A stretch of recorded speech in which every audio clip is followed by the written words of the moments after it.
আল্লাহ বলেন বন্ধু আমার কিসের এত দুঃখ তোমার, আল্লাহ বলেন বন্ধু আমার কিসের এত দুঃখ তোমার, দয়ার সাগর আছে আমার দেখো না চাইয়া, দয়ার সাগর আছে আমার দেখো না চাইয়া, প্রেমের আলাপ করে নবী মেরাজে যাইয়া, আইরে প্রেমের আলাপ করে নবী মেরাজে যাইয়া, মেরাজেতে নিলেন যারে অতি আপন বন্ধু করে, মেরাজেতে নিলেন যারে অতি আপন বন্ধু করে, 70,000 পর্দা খুদা দিলেন তুলিয়া, 70,000 পর্দা খুদা দিলেন তুলিয়া, প্রেমের আলাপ করে নবী মেরাজে যাইয়া, হাইরে প্রেমের আলাপ করে নবী মেরাজে যাইয়া, আরশেতে নিলেন যারে মনের কথা কইবেন তারে,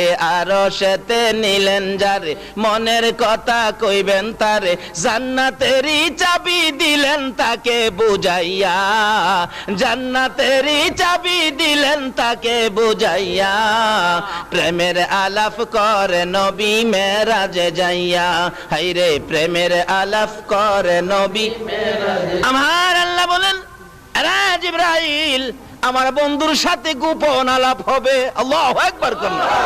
দেখেন না মাঝে মাঝে আমাদের দেশের প্রধানমন্ত্রী মন্ত্রীরা বাহিরে যায় না, দেখবেন কোন কোন দেশে পত্রিকায় পায় ইমুকের সাথে ইমুক মন্ত্রী রুদ্ধদ্বার বৈঠক করেছে। কি বৈঠক? রুদ্ধদ্বার, যেটার মধ্যে কাউরে জায়গা দেয় না, কোনো সাংবাদিকরেও জায়গা দেয় না, একবারে দুইজনেই দরজা বন্ধ করে। আমার আল্লাহ কয় ও জিবরাইল আমার বন্ধুরে নিয়ে আয়, আমার বন্ধুর সাথে দরজা বন্ধ করে আমার বৈঠক হবে, যে বৈঠক পৃথিবীতে আর কারো সাথে। আমার আল্লাহ বলেন জিবরাইল যা রে জলদি করে যা। জিবরাইল ডেকে ডেকে বলেন প্রভু গো আপনার বন্ধুকে আমি কি দিয়ে আনবো, বাহনটা কি আমাকে বুঝাইয়া দেন। আমার আল্লাহ বলেন জিবরাইল রে জান্নাতের ভিতরে যাইয়া দেখ আমার বন্ধুকে আনার জন্য 40,000 বুরাক বানায়া রাখছি।